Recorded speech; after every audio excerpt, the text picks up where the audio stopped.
Hello ವೀಕ್ಷಕರೇ, welcome back to our channel Kanasu ಕಿಚನ್ಸ್ಗೆ ಎಲ್ರಿಗೂ ಕೂಡ ಸ್ವಾಗತ. ನಾನಿವತ್ತು ಮರಿ ಮಟನ್ನಲ್ಲಿ ಹೇಗೆ ಕಬಾಬನ್ನು ಮಾಡೋದು ಅಂತ ತೋರಿಸ್ಕೊಡ್ತಾ ಇದ್ದೀನಿ. ತುಂಬಾ ಸಿಂಪಲ್ಲಾಗಿ ಮಾಡ್ಬೋದು, ಟೇಸ್ಟ್ ಕೂಡ ತುಂಬಾ ಚೆನ್ನಾಗಿರುತ್ತೆ. ಮಕ್ಕಳು ಬರೀ ಚಿಕನ್ ಕಬಾಬನ್ನೇ ಇಷ್ಟಪಡ್ತಾರೆ. ಈ ರೀತಿ ಒಂದು ಸಲ ಮಟನಲ್ಲಿ ಮಾಡಿಕೊಡಿ, ತುಂಬಾ ಚೆನ್ನಾಗಿರುತ್ತೆ.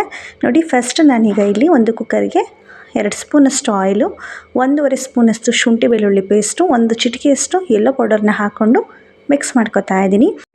ನಂತರ ಈಗ ಕ್ಲೀನಾಗಿ ತೊಳ್ಕೊಂಡಿಟ್ಟಿರುವಂತಹ ಈ ಮಟನನ್ನು ಸಣ್ಣದಾಗಿ ನೋಡಿ ಇಷ್ಟಿಷ್ಟು ಕ್ಯೂಬ್ಸ್ ಆಗಿ ಕಟ್ ಮಾಡಿ ತೆಗೆದಿಟ್ಕೊಂಡಿದ್ದೀನಿ. ಅದನ್ನು ಈಗ ಶುಂಠಿ ಬೆಳ್ಳುಳ್ಳಿ ಪೇಸ್ಟ್ ಜೊತೆ ಹಾಕಿ ಸ್ವಲ್ಪ ಅದನ್ನು ಮಿಕ್ಸ್ ಮಾಡ್ಕೊಳ್ಳಿ, ಶುಂಠಿ ಬೆಳ್ಳುಳ್ಳಿ ಪೇಸ್ಟ್ ಜೊತೆನೆ.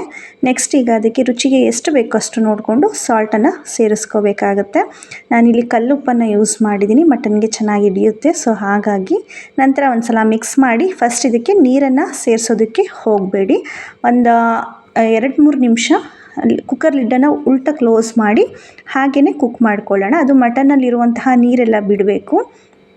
ನೋಡಿ, ಇಷ್ಟು ನೀರು ಬಿಟ್ಟಿದೆ ಮಟನ್ನಲ್ಲಿ. ನಾನೀಗ ಇದ್ರ ಜೊತೆಗೆ 1/4 ಬಟ್ಲಷ್ಟು, ಇನ್ನು ಸಣ್ಣ ಲೋಟದಲ್ಲಿ ಒಂದು ಅರ್ಧ ಲೋಟದಷ್ಟು ಅಷ್ಟೇ ನೀರಿದು, ಸ್ವಲ್ಪ ನೀರನ್ನು ಸೇರಿಸ್ಕೊಂಡು ಮಿಕ್ಸ್ ಮಾಡಿಕೊಂಡು ಈಗ ಕುಕ್ಕರ್ ವಿಷಲ್ನ ಕ್ಲೋಸ್ ಮಾಡಿ ಒಂದು 3-4 ವಿಷಲ್ನ ಇದನ್ನು ಕೂಗಿಸ್ಕೋಬೇಕಾಗುತ್ತೆ.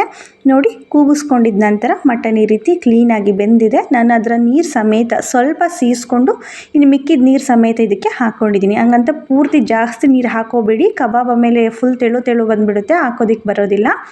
ನೀರೆಲ್ಲ ಸ್ವಲ್ಪ ಡ್ರೈ ಮಾಡಿಕೊಂಡು ಈ ರೀತಿ ನಾನು ತೆಗೆದಿಟ್ಕೊಂಡಿದ್ದೀನಿ. ಈಗ ಇದಕ್ಕೆ ಸ್ವಲ್ಪ ಅಚ್ಚ ಪುಡಿ ನೋಡಿಕೊಂಡು, ಖಾರಕ್ಕೆ ಎಷ್ಟು ಬೇಕೋ ಅಷ್ಟು ನೋಡ್ಕೊಂಡು ಸ್ವಲ್ಪ ಅಚ್ಚ ಪುಡಿ, ಸ್ವಲ್ಪ ಚಿಕನ್ ಕಬಾಬ್ ಪೌಡರು ಮತ್ತು ಗರಂ ಮಸಾಲ, ಅರಿಶಿನ ಪುಡಿ, ಶುಂಠಿ ಬೆಳ್ಳುಳ್ಳಿ ಪೇಸ್ಟು, ನಂತರ ಕಾರ್ನ್ಫ್ಲೋರ್ನ ಹಾಕ್ಕೊಂಡಿದ್ದೀನಿ ಬೈಂಡಿಂಗಿಗೆ ಎಷ್ಟು ಬೇಕಷ್ಟು ನೋಡಿಕೊಂಡು.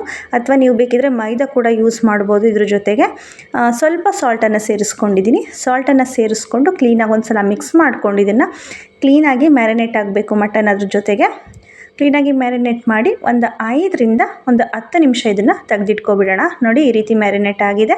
ಇದನ್ನು ತೆಗೆದಿಟ್ಕೋತಾ ಇದ್ದೀನಿ. ಮ್ಯಾರಿನೇಟ್ ಆದಮೇಲೆ ಪೂರ್ತಿ ಮಸಾಲೆ ಎಲ್ಲ ಚೆನ್ನಾಗಿ ಹಿಡ್ದಿರುತ್ತೆ ಮಟನ್ಗೆ. ನೋಡಿ, ಈ ರೀತಿ ಚೆನ್ನಾಗಿ ಹಿಡ್ದಿದೆ. ಈಗ ಎಣ್ಣೆಯನ್ನು ಕಾಯಿಸಿಟ್ಕೊಂಡು ನಾನು ಮಟನ್ ಒಂದೊಂದನ್ನೇ ಕೂಡ ಎಣ್ಣೆಗೆ ಹಾಕೋತಾ ಇದ್ದೀನಿ. ಹಾಕ್ಕೊಂಡು ಕ್ಲೀನಾಗಿ ಫ್ರೈ ಮಾಡ್ಕೋಬೇಕಾಗುತ್ತೆ. ಆ್ಯಂಡ್ ತುಂಬ ಹೊತ್ತು ಬೇಯಿಸೋವಂಥ ಅವಶ್ಯಕತೆಯೂ ಇರಲ್ಲ, ಯಾಕೆಂದರೆ ಆಲ್ರೆಡಿ ಮಟನ್ ಬೆಂದಿರುತ್ತೆ. ಹಾಗಾಗಿ ಒಂದು 3-4 ನಿಮಿಷಕ್ಕೆಲ್ಲ ಇದು ಬೇಗ ಆಗಿಬಿಡುತ್ತೆ. ನೋಡಿ, ಆಲ್ಮೋಸ್ಟ್ ಈಗ ಎಣ್ಣೆ ಎಲ್ಲ ಬಿಟ್ಟಿದೆ, ನೊರೆ ಎಲ್ಲ ಸ್ವಲ್ಪ ಜಾಸ್ತಿನೇ ಬರ್ತಾ ಇದೆ. ಆಲ್ಮೋಸ್ಟ್ ಇದು ಬೆಂದಿದೆ ಅಂತಲೇ ಅರ್ಥ. ನಾನು ಲಾಸ್ಟಲ್ಲಿ ಇದಕ್ಕೆ ಸ್ವಲ್ಪ ಕರಿಬೇವಿನ ಸೊಪ್ಪನ್ನು ಹಾಕ್ಕೊಂಡು ಮೇಲ್ಗಡೆನೆ ಆಯಿಲಿಗೆ ಕರಿಬೇವಿನ ಸೊಪ್ಪನ್ನು ಹಾಕ್ಕೊಂಡು ತಕ್ಕೋತೀನಿ, ಯಾಕೆಂದರೆ ಟೇಸ್ಟ್ ತುಂಬಾ ಚೆನ್ನಾಗಿ ಬರುತ್ತೆ.